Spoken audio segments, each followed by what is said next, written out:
잠깐 기도하겠습니다. 하나님 아버지, 오늘도 주님의 말씀 앞에 섰습니다. 저희가 주님의 말씀을 바르게 이해하고 또 정말 주님의 말씀을 따라 살 수 있도록 저희 안에서 역사해 주시기 원합니다. 감사드리며 예수님의 이름으로 기도드렸습니다. 아멘.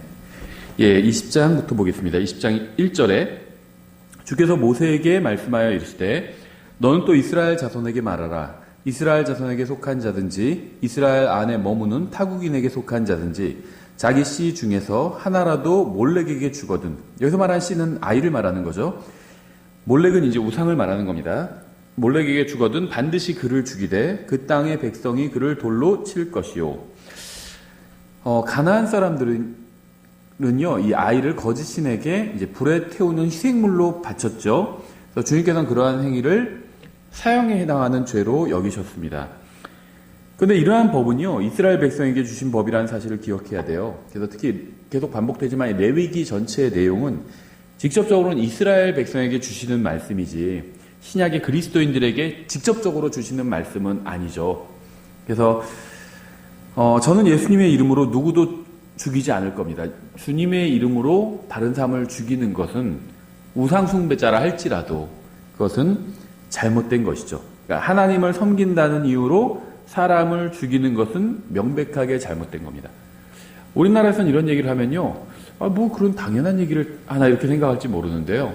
중세에 1000년 이상을 하나님을 섬긴다는 이름으로 다른 사람들을 죽였습니다. 예수님께서도 미리 예언을 하셨죠. 나중에 자기들이 하나님을 섬긴다고 하면서 너희를 죽일 거라고 제자들에게 미리 말씀을 하셨습니다. 그리고 이런 일은요, 그리고 지금도 자행되고 있는 일이고요. 하나님을 섬긴다는 이름으로 사람을 죽이는 것, 아니면 자기의 신을 섬긴다는 이유로 다른 사람들을 살해하는 것, 이런 건 지금도 세계 곳곳에서 일어나고 있는 일이에요. 그래서 별로 놀라운 일은 아니죠. 근데 이것은 잘못된 겁니다. 성경을 잘못 이해해서, 특히 구약 성경을 잘못 이해해서 다른 사람들을 살해하고 있는 거죠. 이것은 신약 교회에게 주신 말씀이 아닙니다. 신약 교회는요, 이 세상 정부와 아무런 관련이 없어요. 교회가 정부의 역할을 하려고 해서도 안 되고요, 그 반대가 되어서도 안 됩니다. 그러니까 교회가 영향력을 행사해서 어떤 법안을 만들게 하든지 이런 거는 바른 것 같지는 않아요. 이제 이런 얘기에 반대하는 분들도 있지만, 개인이 아니면 어떤 다른 단체가 정부의 영향력을 행사해서 뭐 법안을 뭘 만들게 한다든지 이런 건 문제가 없다고 생각합니다. 근데 교회의 이름으로 그런 일을 해서는 안 된다는 거죠. 그렇죠. 교회는 그런 것을 하는 것이 아닙니다. 신약교회는 이 세상의 정치에 관여해서는 안 됩니다. 교회는 이 세상이 아닌 하늘에 속해 있기 때문이에요. 하지만 이스라엘은 땅에 속한 민족이죠. 그래서 그들은 하나님과 어떤 관계에 있는지에 따라서 이 세상에서 번영하기도 했고 그렇지 못하기도 했습니다. 교회는 영원하지만 이 세상의 국가는 일시적이죠.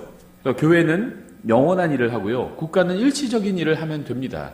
교회가 관여할 게 아니라는 거죠. 서로 관여하거나 참견하는 것은요, 하나님의 법을 어기는 겁니다. 그러니까 이거는요, 그 민주주의 체계에 있는 교회라든지 공산주의 체계에 있는 교회라든지 상관이 없어요. 저희처럼 자유로운 국가에 있는 교회들도 주님의 일을 할 수 있고요, 주님의 일을 하지 않을 수도 있습니다. 엉뚱한 일을 하면서. 공산주의 체계에 있는 교회도 마찬가지예요. 주님의 일을 할 수 있어요. 실제로 지금도 공산주의 국가에도 교회들이 있고요, 주님의 일을 하는 교회들이 있습니다. 그렇죠. 그러니까 어느 체계냐, 이거는요, 물론 중요하지 않다는 건 아닙니다. 저 같으면 선택하라고 하면 당연히 민주주의 체계에서 살고 싶어요. 공산주의 체계에서 살고 싶지 않습니다. 하지만 신앙에 있어서 그렇게 중요한 문제는 아닐 수 있다는 거예요. 이렇게 생각해 보면 됩니다. 물론 이제 북유럽 사회주의 국가들은 잘 살죠. 근데 이제 또 공산주의 국가들, 뭐 북한이나 중국이나 못 살고 있죠. 미국이나 한국 같은 자유로운 나라의 사람들은 잘 살고 있습니다. 근데 이것이 꼭 바른 것은 아니라는 거죠. 이거는 우리가 더 편하게 사느냐 아니냐 이 문제지. 이거나 같아요. 부자면 더 좋죠. 돈 많으면 더 좋습니다. 근데 돈이 많다고 그래서 하나님을 꼭 더 잘 섬길 수 있는 것이고, 돈이 없다고 그래서 하나님을 못 섬기는 것이고, 이거는 아니라는 거죠. 부자인 게 좋아요. 저한테 선택하라고 하면 부자인 거 선택하지 가난한 거 선택하지는 않을 거예요. 부잣집에서 태어날래, 가난한 집에서 태어날래, 그럼 부잣집에서 태어나는 거 선택하죠. 근데 그게 하나님을 섬기는 것과 관련 있는 것은 아니라는 겁니다. 가난한 집에서도 하나님 열심히 섬기는 사람 있고, 부자 중에서도 하나님 섬기는 사람도 있고, 섬기지 않는 사람도 있어요. 그렇죠? 그러니까 민주주의냐, 무슨 자본주의냐, 공산주의냐 하는 건요, 이 세상에서 이제 어떻게 살아가는 방식에 관한 거죠. 하나님의 섬기는 거랑 관련이 없습니다.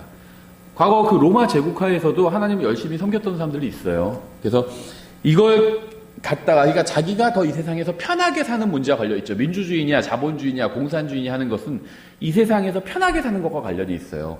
저는 민주주의, 자본주의 선택합니다. 부자냐, 가난하냐, 이런 문제와 비슷하다는 거죠. 부자가 이 세상에서도 편하게 살 수 있죠. 저 부자를 선택하겠어요. 부자인 인생을, 가난한 인생보다는. 하지만 그게 하나님을 섬기는 것과는 전혀 관련이 없다는 거죠. 마치 민주주의, 자본주의 지지하면 하나님 앞에 바른 사람이고, 공산주의 지지하진 않겠죠. 근데 마치 그게 그런 어떤 정치 성향이 성경을 믿는 것과 관련이 있는 것처럼 이렇게 주장하는 건요, 잘못된 주장이라는 거죠. 왜냐면요, 저는 공산주의를 반대합니다. 성경적인 게 아니에요, 공산주의는 당연히. 그리고 공산주의 독재자들이 얼마나 많은 그리스도인들을 죽였어요. 하나님께서 분명히 그 피값을 갚아주실 거라고 생각합니다. 근데 이제 공산주의 국가에 사는 사람이 위에 있는 권세에 복종을 해야 되잖아요. 공산주의 국가에 산다고 해서 위에 있는 권세에 대항하라고 말씀하시지는 않았거든요.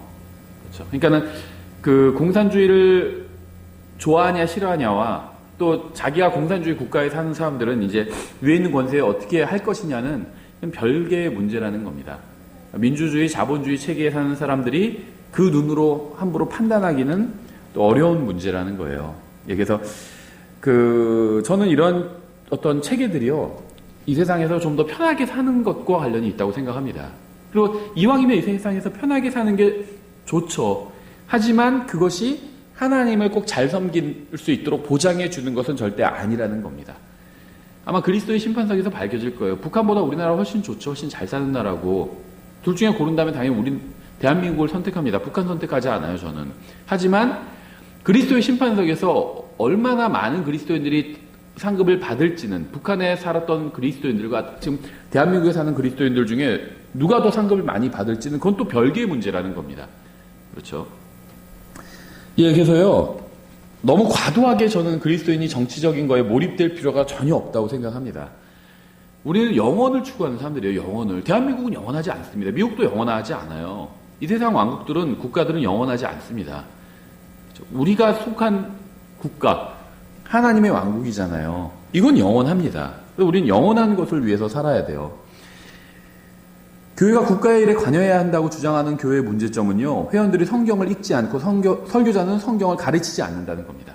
성경 믿지 않고 성경 가르치지 않기 때문에 이런 엉뚱한 주장하고 있는 거예요. 교회가 국가의 일에 관여해야 된다, 정치에 관여해야 된다, 그런 주장하는 겁니다. 성경에 그런 게 없어요.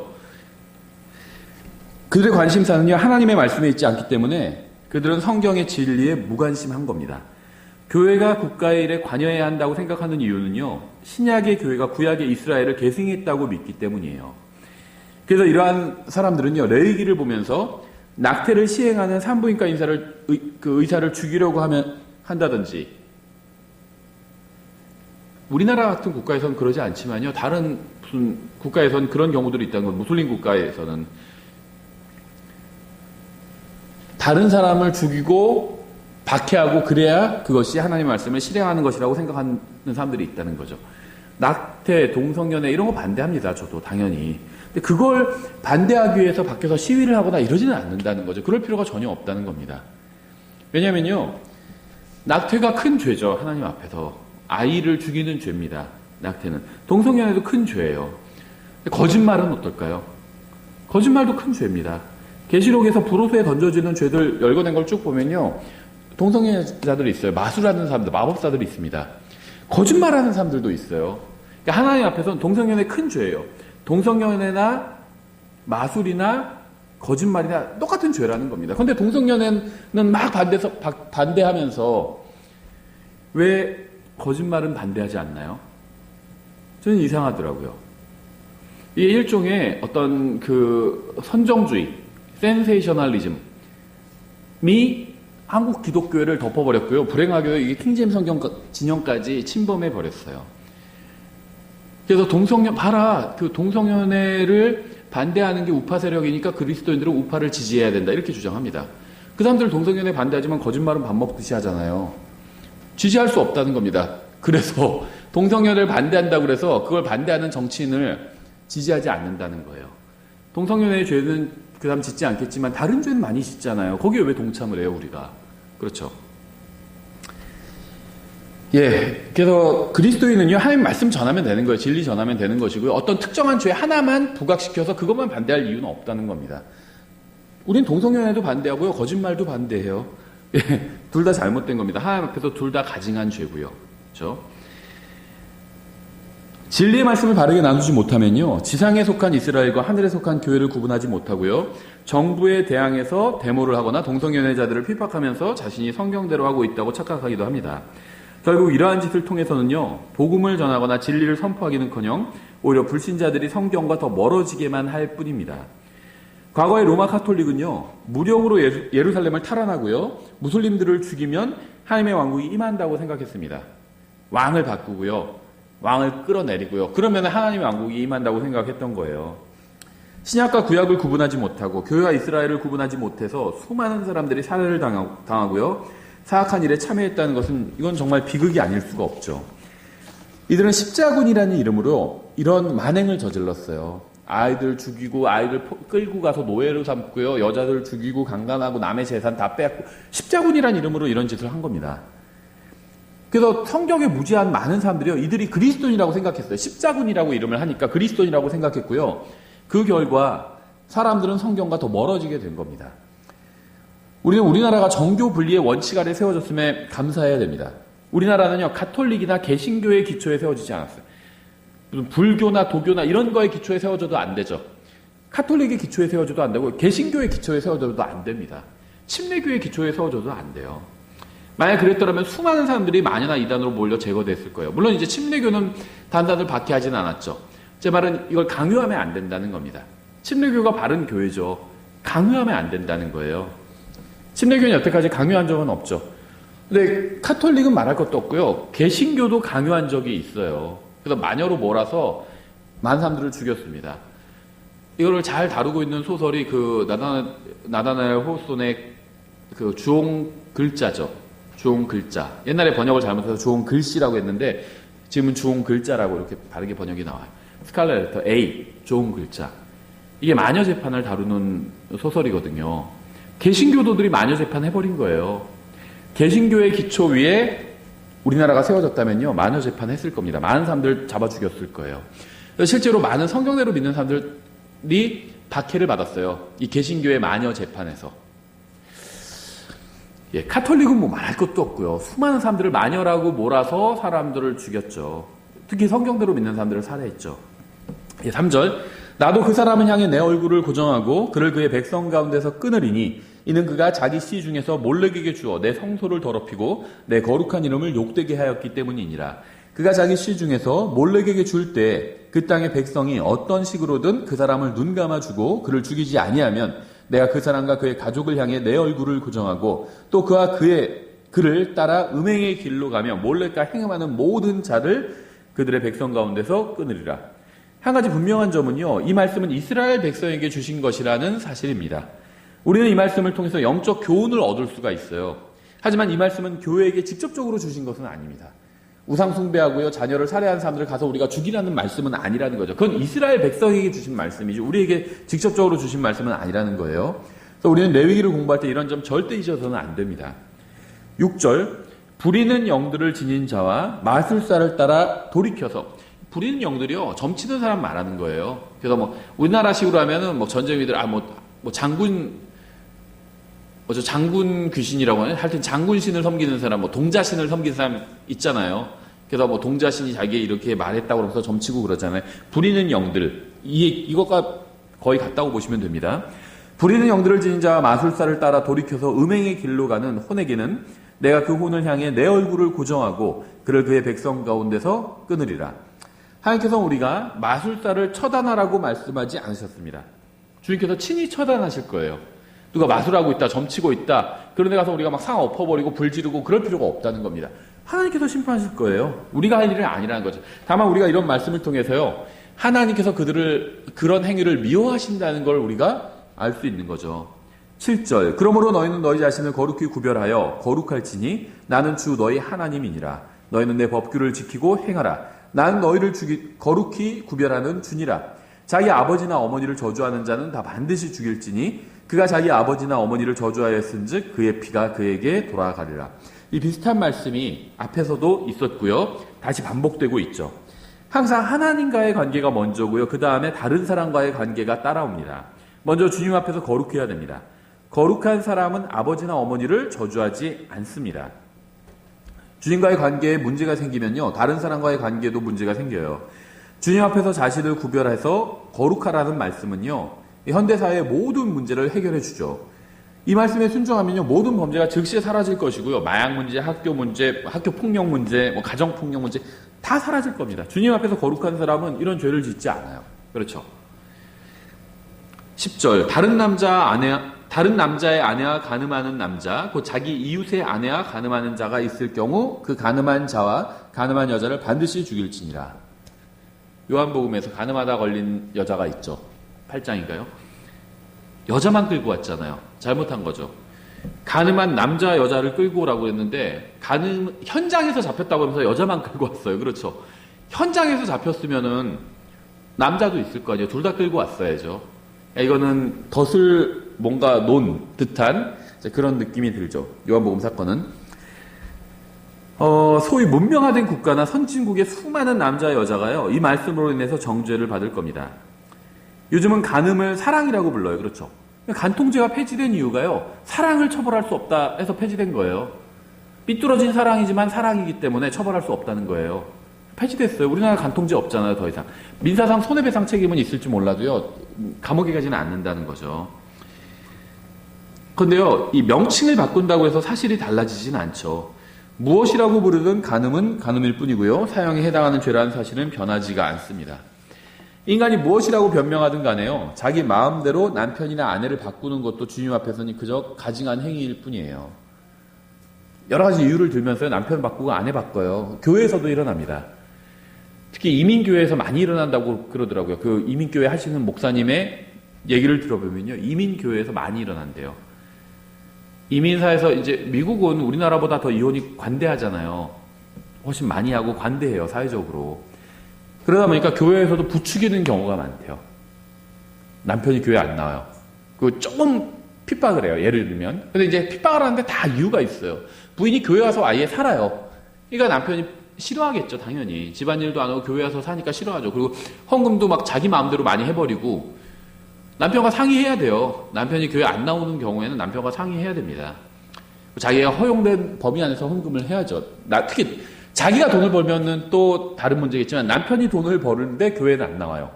근데 그걸 자기 마음대로 왕창 헌금하면은 교회는 좋겠지만 남편은 좋아하지 않겠죠. 남편 더 믿고자 하지 않겠죠. 그래서 남편이 핍박해요. 왜 자꾸 집에 있는 돈을 교회에 갖다 바치냐면서 핍박할 수도 있죠. 남편 허락도 없이 다 갖다 바치면 핍박을 합니다. 그러니까 교회에서 뭐라고 가르쳐요? 그런 남편 버리라고 가르칩니다. 좋은 남편이 있으니까, 좋은 남자 있으니까 소개시켜 주겠다고 하면서. 예. 뭐라고 부르든지 간에, 그러면서 하나님을 더 잘 섬기기 위해서 한 선택이다, 이렇게 얘기하는 사람들도 있어요. 근데 그건요, 하나님 앞에서 가증한 죄일 뿐입니다. 하나님께서는 간음을 미워하시고요. 그러니까 여기서 말하는 간음은요, 현재 남편 있는 여자와 남자가 다른 사람과 관계를 맺었을 때 간음이 되는 거죠. 근데 그뿐만이 아니에요. 하나님 앞에서 불법적인 방법으로 헤어지고 다른 사람이랑 결혼하면 그것도 간음이 될 수 있다는 거죠.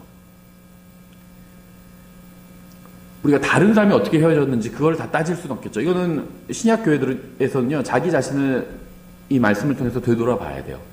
다른 사람이 어떤 사정이 있었는지는 모르잖아요. 합법적으로 이혼할 수도 있어요. 하나님께서 허용해 주신 경우들이 있죠. 대표적인 게 이제 배우자의 유기와 간음이죠.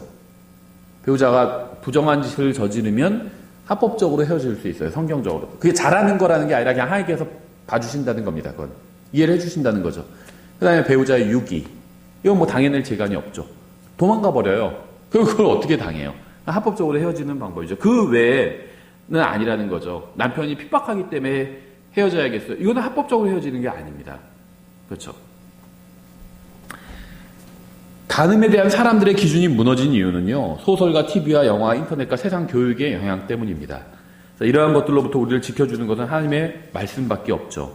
11절, 자기 아버지의 아내와 함께 눕는 남자는 자기 아버지의 벌거벗음을 드러내었은 즉 둘 다 반드시 죽일지니 그들의 피가 그들에게 돌아가리라. 남자가 자기 며느리와 함께 누우면 둘 다 반드시 죽일지니 그들이 혼돈을 일으켰으므로 그들의 피가 그들에게 돌아가라. 가끔 뉴스나 그런 데서 이런 경우들이 있어요. 그렇죠. 실제 역사적으로도 왕들 중에 과거에 이렇게 했던 왕들이 있습니다. 며느리로 간택을 했는데 자기가 반해가지고 자기가 들어가서 자기 후궁 삼았던 그런 경우들도 있어요. 중국 역사에서도 아들을 죽여버리고 왕이. 예. 혼돈이에요. 혼돈. 그렇죠. 혼돈을 일으켰다고 말씀하고 있잖아요. 또 남자가 여자와 함께 눕듯이 남자와 함께 누우면 둘 다 가증한 짓을 행하였은즉 반드시 그들을 죽일지니 그들의 피가 그들에게 돌아가리라. 이것은 이스라엘 백성에게 주시는 하나님의 말씀이고요. 하나님의 생각을 잘 보여주고 있습니다. 그렇죠. 현대 신학자들과 설교자들은 동성연애에 관한 다양한 해석을 내놓지만요. 하나님의 생각은 분명합니다. 남자가 남자와 함께 누우면 반드시 죽여야 한다는 것이 하나님의 생각입니다. 지금은 그렇게 할 수는 없어요. 우리나라에선. 이방 국가들은. 이건 이방 국가에 주신 말씀이 아니라 이스라엘 국가에게 주신 말씀이에요. 우리는 그렇게 할 수 없습니다. 아무도 그렇게 하는 사람도 없어요. 그렇게 했다가는 자기도 감옥에 끌려가잖아요. 한마디로 동성연애자를 죽이라는 건데 동성연애자를 죽이면 저도 감옥에 가야게 돼요. 근데 감사하게도 저에게 주신 말씀이 아닙니다. 그렇죠? 다만 우리는 이 말씀을 통해서 하나님의 생각을 볼 수 있다는 거죠. 동성연애는 가증한 짓이에요. 어떤 분들은 동성연애라는 말 자체도 쓰면 안 된다 이렇게 말씀하시는 분이 있어요. 어떤 목사님은. 왜냐하면 이거는 그 동성연애를 한마디로 소도미 그 행위를 예쁘게 포장한 말이라는 겁니다. 저도 어느 정도 동의하는데요. 근데 이제 동성연애라고 안 하면 못 알아들어요. 그렇죠. 그래서 그분은 남색하는 자, 이런 식으로 불러야 된다, 이렇게 주장을 하시고, 하는데, 맞는 말이라고 생각해요. 근데 이제 그렇게 얘기하면 못 알아들어요. 사람들이. 그래서 그냥 저는 동성연애라고 이렇게 부르는 게 낫다고 생각합니다. 현실적으로는. 그래야 알아들으니까 뭔지. 동성연애 하면 딱 알아듣는, 남색하는 자 하면 세상 사람들은 못 알아듣습니다. 성경 읽는 사람들은 알아듣지만, 동성연애를 하는 것은요, 자유죠. 근데요, 동성연애자 기독교인, 이런 말은 하면 안 된다는 겁니다.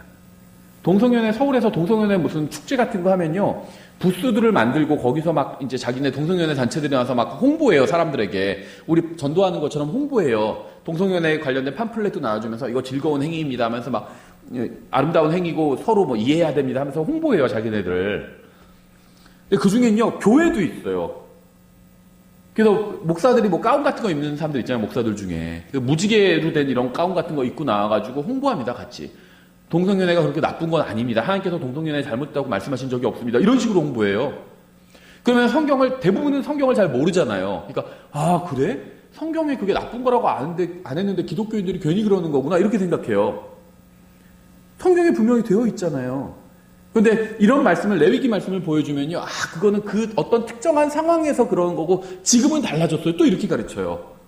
그러니까 이게요, 이런 거짓말을 담대하게 하는 이유가요, 사람들이 성경에 무지하기 때문이에요. 교회 다니는 사람들도. 레위기 보여주잖아요. 그러면은 그거는 구약에선 그렇게 됐는데 신약에선 바뀌었어요. 또 이래요. 그럼 또 신약 보여주고 막 하면 그거는 그 상황이 아니고 계속 논쟁이 끊어지질 않아요. 성경 갖고 논쟁을 할 수가 없어요. 말씀을 보여줘도 그 말씀이 아니라고 하는데 거기다 대고 무슨 얘기를 하겠어요. 그러면서 자기네들은 동성연애자 기독교인이라고 주장해요. 그건요, 말이 안 되는 말이에요. 이건 뭐 가증한 거룩함, 그런 말과 마찬가지예요. 가증하면 가증한 거지, 가증하면서 거룩한 게 이 세상에 어디 있어요. 예수님을 사랑하는 살인자, 말이 안 되는 말이죠. 예수님을 사랑하는데 왜 살인자가 돼요? 구원받았지만 살인자가 될 수는 있어요. 그렇죠. 근데 예수님을 사랑하면 살인자가 될 수 없습니다. 예수님을 사랑하는 살인자라는 말이 어이없는 말인 것처럼 동성연애자 기독교인도 어이가 없는 말입니다. 저는 동성연애자를요, 혐오하거나 미워하지 않아요. 기독교들은 왜 동성연애자를 혐오하냐 그런데 동성연애자 혐오하지 않습니다. 미워하지 않아요. 만약 제가 그 사람들 만나면요, 저는 최대한 신사적으로 대할 거고요. 부드럽고 친절하고 상냥하게 저의 놀라운 구원자이신 예수님에 대해서 알려줄 거예요. 동성연애에 대해서 얘기도 안 할 겁니다. 동성연애자 만나면. 왜냐면 동성연애자의 문제는요, 그게 문제가 아니거든요. 예수님을 모른다는 게 문제예요. 그래서 지옥에 가죠. 동성연애자였지만 예수님을 알고 나서 예수님께로 돌아서 하늘나라 간 사람도 있어요. 동성연애의 죄도요, 용서받을 수 있어요. 자꾸 기독교인들이 동성연애가 최악의 죄고 거짓말은 괜찮은 죄고, 그러니까 어떤 국회의원들이 동성연애를 반대해요. 근데 그 사람이 거짓말은 밥 먹듯이 해요. 그럼 그 사람 막 화내고 그 사람을 지지한다는 거죠. 전 뭐 국회의원을 미워하는 건 아니지만요, 국회의원 되려면 얼마나 거짓말을 많이 해야 돼요. 진실만을 말하고 그러면서 국회의원 될 수 있을까요? 불가능하다고 생각합니다. 국회의원뿐만 아니라 대통령 마찬가지죠. 그래서 위에 있는 권세에 저는 복종하지만 그러니까 그 사람이 위에 있는 권세를 받았기 때문에 존경하는 거지 인간적으로는 존경하지 않아요. 그 권위 때문에 존경하는 거지, 존중하는 거고. 왜냐면요, 이 민주주의 체계에서는요, 거짓말을 밥 먹듯이 해야 당선될 수 있어요. 국회의원이든 대통령이든 뭐가 됐든 간에 거짓말 안 하고는 당선될 수 없다는 거죠. 그 다음에 동성연애를 안 한다고 해서 그 사람 존경할 필요는 없다는 겁니다. 거짓말은 밥 먹듯이 하는데. 그렇죠. 그래서 동성연애자라고 해서 특히 더 혐오하지 않습니다. 누가 거짓말한다고 해서 그 사람 막 특히 더 혐오하지는 않잖아요. 사람 다 거짓말쟁인데 사람 혐오하지 않잖아요. 동성연애가 저한테는 이슈도 아니에요. 당연한 이 세상 죄 중에 하나고요. 여러 가지 종류, 동성연애만 가증한 거예요, 하나님 앞에서. 우상숭배도 가증해요. 우상숭배, 막 부적 가증합니다, 하나님 앞에서. 근데 어디 절집 앞에서 막 사람들 데모하지는 않잖아요. 부적을 만드는 걸 중단하라 그러면서 데모하지는 않잖아요. 다 똑같은 죄예요, 하나님 앞에서. 다 가증한 죄입니다. 거짓말도 그렇고요. 다 가증한 죄입니다. 그래서 저는 그런 사람들, 구원받지 못한 사람들, 그 사람 문제는 구원받지 못했다는 거예요. 그 사람들 만나면요, 예수님에 대해서 알려줄 겁니다. 예수님에 대해서 얘기할 거예요. 동성애에 대해서 얘기하지 않을 겁니다. 예수님에 대해서 얘기할 거예요. 여러분도 그렇게 해야 됩니다. 우리가 할 일은요, 그들을 미워하거나 정죄하는 것이 아니라 그들에게 예수 그리스도께서 얼마나 위대하고 놀라운 구원자이신지를 알려주는 겁니다. 우리는 성경의 진리를 타협해서는 안 돼요. 성경은 동성애를 하나님 앞에서 가증한 거라고 말씀하고 있습니다. 타협할 필요 없어요. 동성애도 괜찮은 것처럼 얘기하면 안 된다는 겁니다. 가증한 죄예요. 하지만 다른 사람들에게 그들이 누구이건 간에 사랑을 가지고 친절하게 복음을 전해야죠. 동성연애자한테도 친절하게 복음 전하고요. 우상숭배자한테도 친절하게 복음 전하고요. 거짓말쟁이들한테도 친절하게 복음 전하는 겁니다. 그렇죠. 예, 14절부터 좀 21절까지 한번 길게 읽어보겠습니다.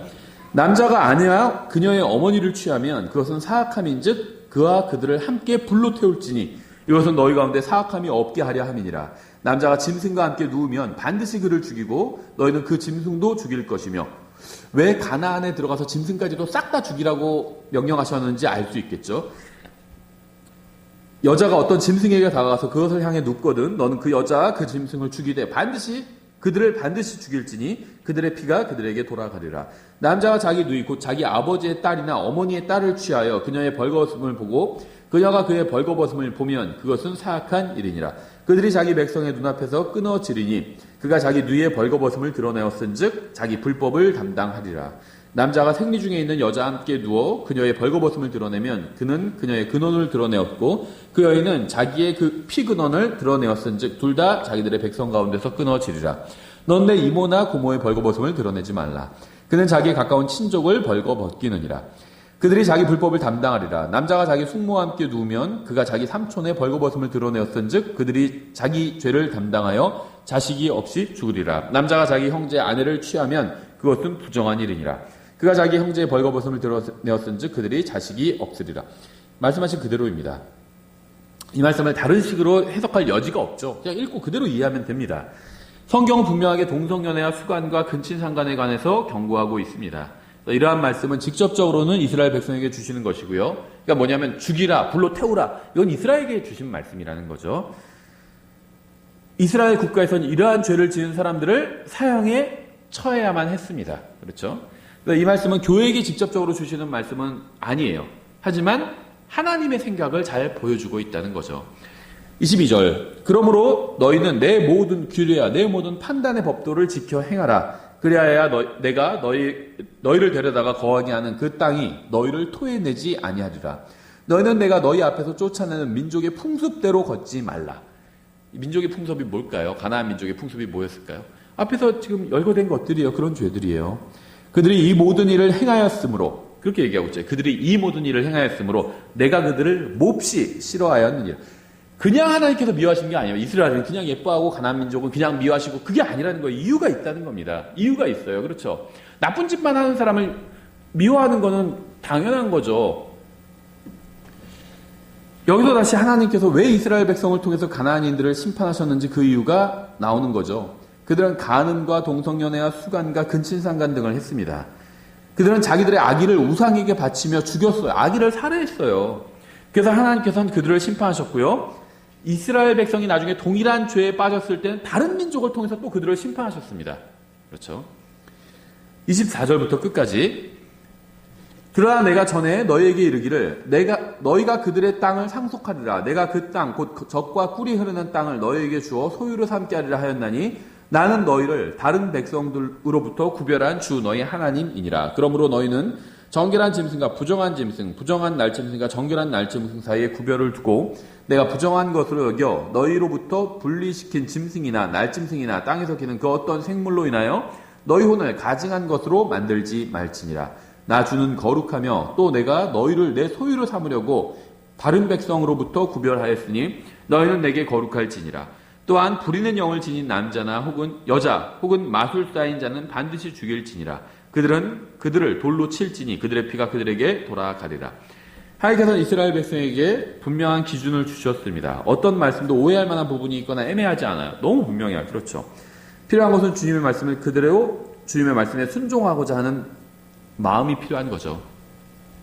이 구약 성경 레위기에 나오는 하나님의 말씀은요, 사형에 해당하는 가증한 죄가 무엇인지 이스라엘 백성을 가르치기 위해서 주님께서 그들에게 주신 율법입니다. 신약 성경에서는 로마서 13장이나 베드로 전후서를 통해서 주님께서는 교회는 위에 있는 권력에게 복종하고 복음을 전하라고 말씀하셨죠. 우리가 할 일은요, 복음을 전하고 하나님 말씀을 증언하는 거예요. 그래서 사람들이 구원받게 하는 겁니다. 그렇죠. 사람들이 어떤 정치 질서를 바꾸고, 그거는 우리가 그리스도인들이 할 일은 아니에요. 우리가 이 세상 국민으로서는 투표하거나 합법적인 범위 내에서 할 수 있겠죠. 내가 마음에 드는 정치 지도자에게 표를 줄 수 있겠죠. 근데 교회가 할 일은 아니라는 겁니다. 그런 것들을. 21장도 보겠습니다. 1절 주께서 모세에게 이르시되 아론의 아들들인 제사장들에게 말하고 그들에게 이르라. 아무도 자기 백성 가운데서 죽은 자로 인하여 자기를 더럽히지 말 것이로되 자기에게 가까운 자기 친족 곧 자기 어머니나 아버지나 아들이나 딸이나 형제나 혹은 남편이 없으며 자기에 가까운 자기의 처녀 누이로 인하여는 자기를 더럽힐 수 있느니라. 그러나 그는 자기 백성 가운데서 우두머리이므로 자기를 더럽혀 욕되게 하지 말라. 그러니까 죽은 사람을 만진 혼은 더러워지죠. 주님께 나오는 제사장은요, 제사장에게 주신 말씀이에요. 시체로 인해서 더러워져서는 안 됩니다. 하지만 예외도 있어요. 본문에 나온 것처럼 친족으로 인해서 더러워지는 것은 허용이 됩니다. 내 누나나 아버지나 어머니나 내 친족인 거죠. 내 가족은 내 부인과 아이가 가족이에요. 성경에서는.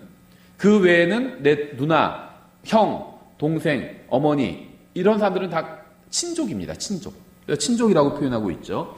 친족으로 인해서 더러워지는 것은 허용한다는 거예요. 제사장에게 주신 말씀이에요. 일반 사람에게 주신 말씀이 아니라.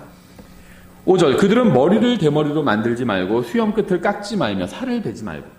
교회가 이스라엘을 계승해야 하기 때문에 안식일을 지켜야 되고요. 다른 율법도 지켜야 한다고 주장하면서 이 말씀을 어기고 수염 끝을 깎는다면 결국 율법을 어기는 것이 되죠.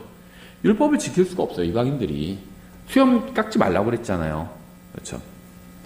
6절 자기 하나님께 거룩할 것이며 자기의 하나님의 이름을 욕되게 하지 말지니라. 그들은 불로 예배하는 주의 헌물 곧 자기 하나님의 빵을 드리는 자들이므로 거룩할지니라. 구약 성경에 따라서 제사장으로서 하나님을 섬기는 사람은요, 이 디모데 전후서와 또 디도서 등 신약 성경에 따라서 하나님을 섬기는 사람은 동일하게 다 반드시 거룩해야 됩니다. 그러니까 구약 성경이나 신약 성경이나 하나님을 섬기는 사람은 다 반드시 거룩해야 한다는 거예요. 왜냐하면 이들은 사람들에게 하나님을 드러내 보여주기 때문에 그런 거죠. 구약 제사장들도요, 사람들에게 하나님을 드러내 보여줘야 됐습니다. 근데 외형적으로 보여줘야 됐어요. 신약의 그리스도인들은 어떤 내면적인 걸 통해서 보여줘야 되는 겁니다. 서로 다르지만, 방법은 다르지만, 안 믿는 사람, 다른 사람들에게 하나님을 드러내 보여준다는 점에 있어서는 동일하다는 거죠. 구체적인 예가 이제 7절에 나오는데요. 그들은 창녀나 외형적인 것을 이제 통해서 하나님을 드러내는 방법을 말하는 거예요. 그들은 창녀나 더럽혀진 여자를 아내로 취하지 말고 남편이 버린 여자를 취하지 말지니 이는 그가 자기 하나님께 거룩하기 때문이니라. 그러므로 너는 그를 거룩히 구별할지니 이는 그가 내 하나님의 빵을 드리기 때문이니라. 그는 내게 거룩할지니 이는 너희를 거룩히 구별하는 나 주가 거룩하기 때문이니라. 이 이유는 지금 자세히 나오진 않았지만 창녀나 더럽혀진 여자를 아내로 취하려는 사람이 있었을 겁니다. 아마 지금도 그런 사람이 있을 수 있죠. 주님을 섬기는 자는요, 그렇게 하지 말라는 명령을 받았어요. 제사장은 남편이 버린 여자를 아내로 취해서도 안 되었죠. 9절. 어떤 제사장의 딸이 창녀짓을 행하여 자기를 욕되게 하면 자기 아버지를 욕되게 하나니 그녀를 불로 태울지니라. 창녀짓 하면 불로 태운대요. 자녀는 부모의 간증이 되죠. 자녀가 부모의 신앙을 보여주기 때문입니다. 앞서 여러 번 강조했듯이요, 레위기에 기록된 말씀은 이스라엘 백성에게만 직접적으로 주시는 말씀이에요. 우리는 신약 성경의 그리스도인으로서 자녀를 주님의 말씀에 따라 바른 길로 인도해야 되죠. 창녀가 되기 위해서는 안 됩니다, 당연히.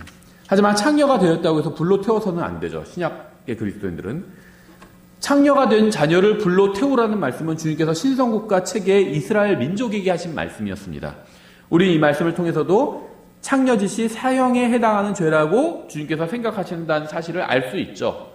신약의 그리스도인들은 자녀가 창녀가 되었다고 해서 불로 태우면 안 돼요. 그럼 뭘 해야 되죠?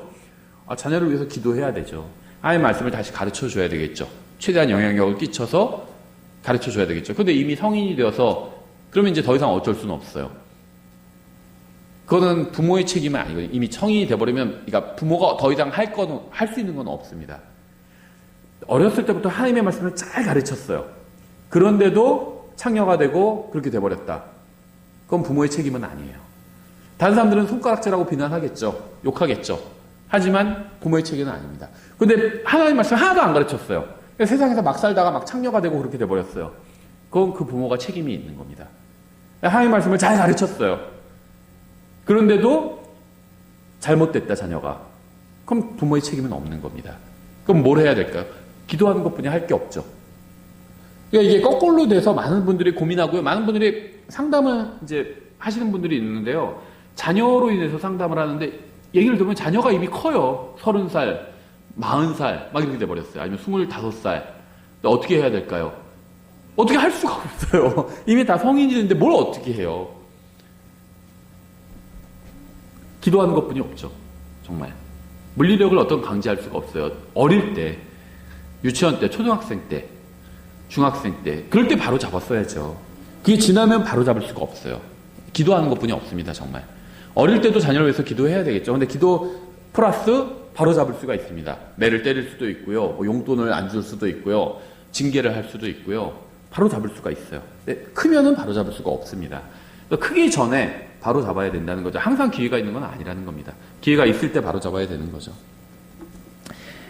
10절. 자기 형제들 가운데서 기름 부음에 쓰는 기름으로 머리에 부음을 받고 거룩히 구분되어 의복들을 입은 대제사장은 자기 머리를 드러내지 말며 또 자기 옷을 찢지 말고 어떤 시체에도 가까이 가지 말며 자기 아버지나 어머니로 인해서도 자기를 더럽게 하지 말고 성소에서 나가지 말며 자기 하나님의 성소를 욕되게 하지 말지니라. 그의 하나님의 기름 부음에 쓰는 기름의 관이 그 위에 있느니라. 나는 주니라.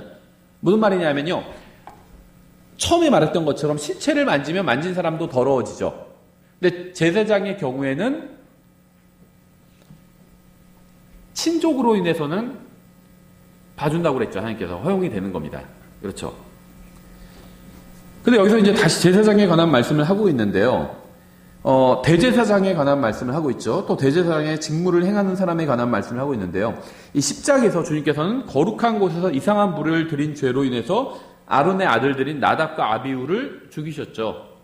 그 안에서 죽었어요. 주님께서는 이 말씀에 따라서 아론의 삼촌인 우시엘의 아들 미사엘과 엘사반이 그들의 시체를 치우게 하셨습니다. 그렇죠. 이런 이유 때문에 그렇게 하신 것으로 보여요. 13절, 그는 처녀를 취하여 아내로 삼을 것이요 과부나 이혼한 여자나 더럽혀진 여자나 창녀를 취하지 말고 오직 자기 백성 중에서 처녀를 취하여 아내로 삼아 자기 백성 가운데서 자기 씨를 더럽히지 말지니 나 주가 그를 거룩히 구별하느니라. 이것은 제사장에게만 주시는 규례입니다. 신약과 구약 어디에서도요, 과부가 정당한 사유로 이혼한 여자와, 그러니까 과부나 아니면 정당한 사유로 이혼한 여자와 결혼하지 말라는 말씀은 없어요. 예를 들면 남편이 죽으면 과부죠.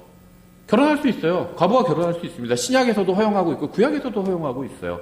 정당한 사유로 이혼한 여자, 남편이 도망갔다든지 그러면 정당한 사유로 이혼한 거죠. 남편이 도망갔는데 뭐 잘못한 게 뭐가 있어요? 물론 이제 뭐 잘못을 따져서 뭐 부인이 무슨 잘못을 제공했다 따져볼 수는 있겠지만요. 어쨌거나 도망간 쪽이 일단 더 잘못을 한 겁니다. 51%라도 더 잘못을 한 거예요. 조금이라도 더 잘못한 거예요. 그래서 도망갔다. 그러면 더 이상 할 수 있는 게 없어요. 그렇죠. 화해를 할 수도 없어요. 도망갔는데 무슨 화해를 해요? 그 사람은 정당하게 이혼 사유를 갖는 겁니다. 그리스도인이 도망갔다. 그건 잘못한 거예요. 성경에서는 도망간 사람 다 돌려보냈습니다. 그렇죠. 도망간 노예도 구약에서도 돌려보내고 신약에서도 돌려보냈어요. 남편이 너무 자기를 때리기 때문에 도망갈 수밖에 없다. 안타깝죠. 하지만 돌아가야 돼요. 남편에게로.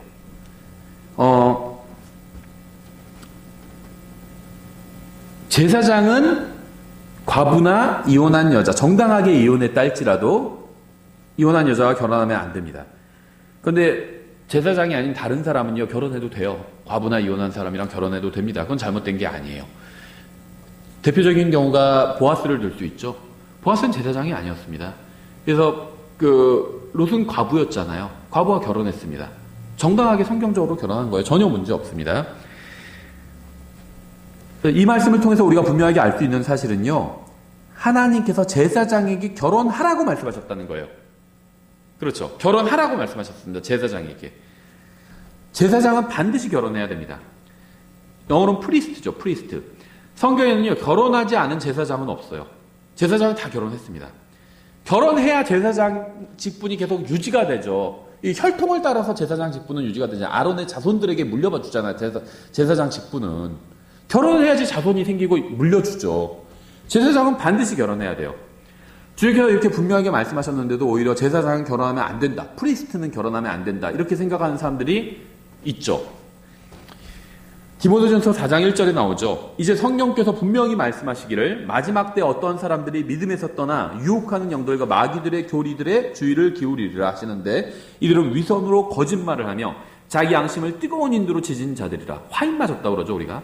이 말씀은요, 믿음에서 떠나 유혹하는 영들과 마귀들의 교리를 따르는 사람들이 하는 짓이 무엇인지를 잘 보여줍니다. 우리는 이 말씀으로 인해서요, 믿음에서 떠나 유혹하는 영들과 마귀들의 교리를 따르며 양심이 뜨거운 인두로 지져져서 거짓말하는 자들이 누구인지 쉽게 구분할 수가 있어요. 이들의 특징은 이제 4절이죠. 4절에 나오는데요. 이들이 혼인을 금하고, 3절이죠. 음식을 삼가라고 명령할 터이나 음식물은 하나님께서 창조하사 진리를 믿고 아는 자들이 감사함으로 받게 하셨느니라. 제사장이나 사역자는요, 결혼하면 안 된다고 하는 주장은요, 신약이나 구약 모두 어긴 잘못된 주장일 뿐입니다. 카톨릭은 사제들, 말씀의 사역자들 결혼하면 안 된다고 주장하잖아요. 그런 주장 성경에 없다는 거예요. 결혼을 하지 않는 것은 자유예요. 하지만 결혼을 금하는 것은 마귀의 교리라는 겁니다. 결혼하면 안 돼. 사역자는 결혼하면 안 돼. 카톨릭 그렇게 가르치잖아요. 그건 마귀의 교리라는 겁니다. 결혼하지 않는 건 자유입니다. 사역하다가 자기 부인이 죽었어요. 결혼하지 않고 그냥 혼자 사신 분들도 있어요. 자유죠, 자기. 사역자들 중에는요, 싱글인 분들도 있었어요. 결혼하지 않고 말씀 사역을 한 겁니다. 자기 자유겠죠. 근데 이제 교회 목사가 되기 위해서는 결혼하는 게 낫다고 생각합니다. 여러 가지 이유상. 근데 어쨌든지 간에요, 이 결혼은 자유로운 선택으로 주셨어요. 결혼을 하든 하지 않든 그건 자기 자유입니다. 배우자가 있다가 죽어서 자기가 혼자 살겠다. 자기 자유예요. 근데 결혼 절대 하면 안 돼. 이렇게 얘기하는 건 그건 마귀의 교리라는 거죠. 주님께서 자유롭게 해주셨는데 왜 그걸 하라 마라 하고 있어요. 다만 제사장은 반드시 결혼해야 된다고 말씀하고 있어요. 제사장이 되려면 반드시 결혼해야 됩니다. 그건. 그렇죠. 16절 주께서 모세에게 말씀하여 이르시되 아론에게 말하여 이르라. 누구든지 내 씨 중에서 그들의 세대 속에서 흠이 있는 자는 자기 하나님의 빵을 드리려고 다가오지 못할지니라. 누구든지 흠이 있는 자는 다가오지 못할지니 곧 눈먼 자나 다리 저는 자나 코가 납작한 자나 몸에 무엇이 더 달린 자나 발이 부러진 자나. 몸에 무엇이 달렸다는 거는 뭐 여러 가지가 있겠죠. 혹이일 수도 있고요. 손가락이 6개, 발가락이 6개일 수도 있고요. 여러 가지입니다. 뭐 더 할 땐간에 보통 사람보다 뭔가 더 달린 거 말하는 거예요. 발이 부러진 자나 손이 부러진 자나 곱사등이나 난쟁이나 눈에 흠이 있는 자나 그열병이 있거나 딱지가 있거나 고환이 상한 자는 오지 못할지니라. 제사장 아론의 씨 중에서 흠이 있는 자는 가까이 나와 불로 예배하는 주의 헌물을 드리지 못할지니라. 그는 흠이 있은즉 가까이 나와 자기 하나님의 빵을 드리지 못할지니라. 그는 자기 하나님의 빵 곧 지극히 거룩한 것과 거룩한 것을 먹을 터이나 휘장 안에는 들어가지 못하며 또 제단에 가까이 가지 못할지니 이는 그가 흠이 있기 때문이라. 그리하면 그가 내 성소들을 더럽히지 아니하리니 나 주가 그것들을 거룩히 구별하느니라. 모세가 아론과 그의 아들들과 이스라엘의 모든 자손에게 그것을 고하였더라. 제사장은요, 대언자들과는 다르게 엄격한 자격을 갖추어야만 했습니다. 대언자들은요, 하나님 말씀만 받으면 되죠. 다른 자격이 없어요. 말씀만 받으면 됩니다. 지금 목사와 굉장히 비슷하죠. 대언자 중에서는요, 농부도 있었고요, 또 창녀와 결혼한 사람도 있었습니다. 특별한 자격이 없었어요. 근데 제사장은 안 되죠. 창녀랑 결혼하지 말라고 그랬잖아요. 또 특별한 자격이 있어요, 제사장은. 대언자는 하나님의 말씀이 임하기만 하면 누구나 될 수 있었지만 제사장은 다릅니다. 아론의 가족에 속해야 했고요. 육체적으로도 흠이 없어야 됐어요. 흠이 있는 사람도 여전히 아론의 아들이지만 죽이진 않죠. 빵 먹을 수 있다고 그랬습니다. 그 거룩한 빵 먹을 수 있다고 그랬어요. 하지만 제사장이 직무를 행할 수는 없었다는 거죠. 이스라엘 백성은 지상에 속한 사람들입니다. 그들의 제사장은 육체적으로 흠이 없어야 돼요. 왜냐하면 그들은 가시적으로 하나님을 드러내어 백성에게 보여주어야 했기 때문입니다. 왜냐하면 이 제사장은 누구를 상징하고 있죠? 예수님을 상징하고 있잖아요. 정말 우리의 참된 제사장이 되시는 예수님을 상징하고 있기 때문에 예수님은 흠이 없으신 제사장이잖아요. 그러니까 그걸 보여주기 위해서 제사장은 육체적으로 흠이 없는 사람만 될 수가 있었다는 거죠. 이에 반해서 신약의 교회는요, 영적인 사람들이에요. 우리는 왕 같은 거룩한 제사장입니다. 그래서 우리는 영적 출생을 통해서 하나님의 아들이 되었고요, 제사장이 되었습니다. 따라서 우리는 영적으로 흠이 없어야 주님을 드러내어 사람들에게 보여줄 수 있어요. 육체적인 흠은 상관없습니다. 팔 없어도 되고 다리 없어도 돼요. 그래도 영적인 제사장 노릇을 할 수 있습니다. 하지만 영적으로 흠이 있으면요, 주님을 드러내서 사람들에게 보여줄 수가 없어요. 그렇죠? 거짓말하고 이건 영적인 흠이죠. 그럼 사람들에게 주님을 보여줄 수가 없어요. 예수님 얘기 아무리 해도 사람들이 뭐 거짓말 밥 먹듯이 하면서 무슨 말만 잘하네 이렇게 생각할 거 아니에요. 영적인 흠이 없어야 주님을 바르게 섬길 수 있다는 겁니다. 만약 우리가 죄를 지으면 사람들에게 주님을 드러낼 수가 없어요. 따라서 레위기 16절부터 24절까지의 말씀은요, 20장 16절부터 24절까지의 말씀은 우리에게 영적으로 적용해 볼 수가 있습니다. 우리는 이 세상으로 인해서 영적으로 눈이 멀진 않았는지, 제사장이 지금 조건을 말하고 있죠. 눈먼 자 제사장 안 된다고 그랬죠. 우리는 영적으로 눈 멀진 않은지, 세상의 것들로 인해서 영적인 게 안 보이면 영적으로 눈 먼 거예요. 진리의 허리띠를 제대로 띠지 못해서 등이 구부러져 있진 않은지, 화평의 복음의 신발을 제대로 신지 못해서 다리를 절고 있진 않은지. 그러니까 우리가 영적인 제사장의 직무를 행하기 위해서는 먼저 이 말씀으로 자신을 돌아봐야 됩니다. 영적으로 한번 비춰볼 필요가 있다는 거죠. 그래서 단순히 구원받았다는 사실에만 안주하지 말고요, 제사장으로서의, 영적인 제사장으로서의 직무를 행하고 즐길 수 있어야 되는 겁니다. 그러기 위해서는 이 말씀을 우리에게 영적으로 한번 적용해 볼 필요가 있다는 거죠. 계속해서 저희가 다음 시간에는